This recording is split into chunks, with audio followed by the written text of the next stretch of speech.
Syafaat yang keempat yang khusus dimiliki oleh Nabi adalah syafaat untuk orang-orang yang masuk surga tanpa hisab. Ya, syafaat untuk orang-orang yang masuk surga tanpa hisab agar segera masuk surga. Nah, itu khusus milik Nabi.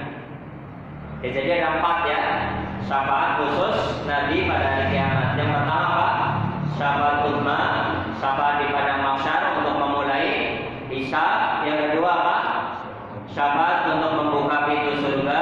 Yang ketiga, syafaat untuk Abu Thalib ya, berada di permukaan neraka telapak kakinya.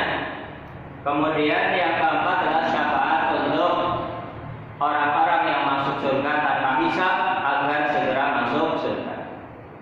Adapun syafaat jenis kedua yang dimiliki oleh Nabi dan ya dimiliki oleh Nabi Muhammad dan juga nabi-nabi yang lain serta orang-orang yang beriman ya seperti kita ya beriman insyaallah ya sampai wafat diwafatkan dalam keadaan husnul Fatimah, kemudian di akhirat dimasukkan ke dalam jannah. Kita berdoa seperti itu, amin ya rabbal alamin. Kemudian semoga juga bisa memberikan syafaat kepada orang-orang yang kita cintai ya, kepada istri kita, kepada orang tua, kepada anak, kepada saudara, bisa memberikan syafaat.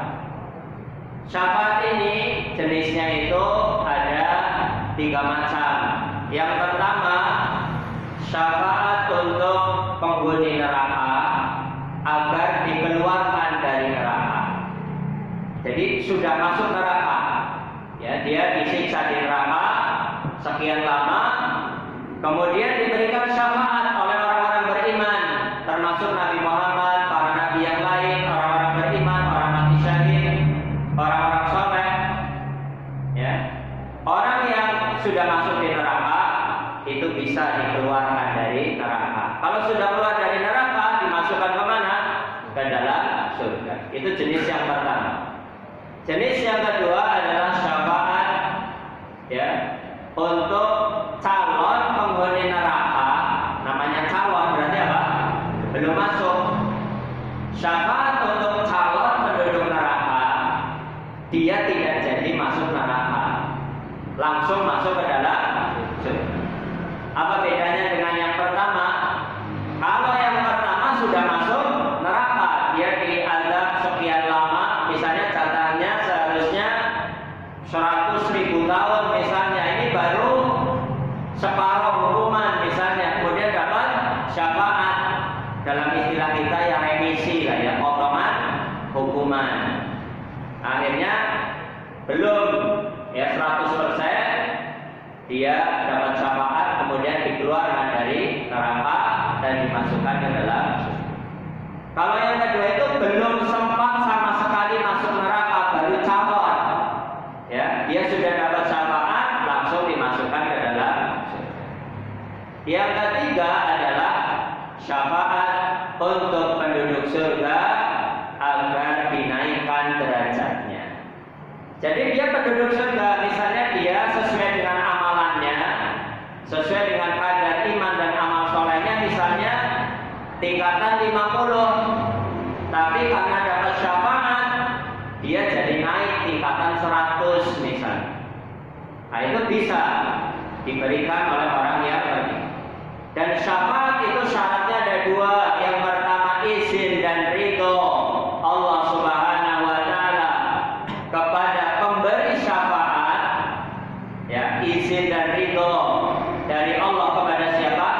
Kepada pemberi syafaat. Yang kedua, ridho dari Allah kepada orang yang mau diberi syafaat. Misalnya Allah mengizinkan dan meridhai orang yang memberikan syafaat. Ya, misalnya kepada Nabi, kan jelas Allah ridho. Tapi ternyata yang diberi syafaat misalnya Abu Lahab dan Abu Jahal misalnya, kan tidak diridhoi oleh Allah, maka nggak bisa. Atau misalnya Allah ridho dan izin kepada Nabi Musa, ternyata yang akan diberi syafaat adalah siapa? Fir'aun. Jelas Allah tidak ridho, nggak bisa terjadi. seperti itu ya. Dan syafaat untuk membuka pintu surga itu adalah salah satu faedah dari hadis yang akan kita bahas di kitab Riyadhus Shalihin, tepatnya Babul Amri bi Ada'il Amanah, bab yang ke-25, bab perintah untuk menunaikan amanat, hadis yang ke-201. Ya, mari kita baca hadis ke-201 dari kitab Riyadhus Shalihin ya, yang sudah lama kita pelajari ini. Qala al-muallif, penulis kitab ini berkata, wa an Hudzaifah wa Abi Hurairah radhiyallahu anhuma qala, dari dua orang sahabat yang mulia, yang pertama namanya Hudzaifah Ibnul Yaman, yang kedua namanya Abu Hurairah. Abu Hurairah nama aslinya adalah Abdurrahman Ibnu Sakhar Ad-Dausi. Ya, Abdurrahman Ibnu Sakhar Ad-Dausi. Kenapa dipanggil Abu Hurairah? Bapaknya kucing ya. Karena ketika kecil yaitu disuruh menggembala kambing oleh orang tuanya. Kemudian pulang-pulang itu bawa kucing kecil. Ternyata dia biasa mainan ketika apa? Menggembala kambing itu ya, untuk menghabiskan waktu atau memanfaatkan waktu sambil mainan sama kucing kecil.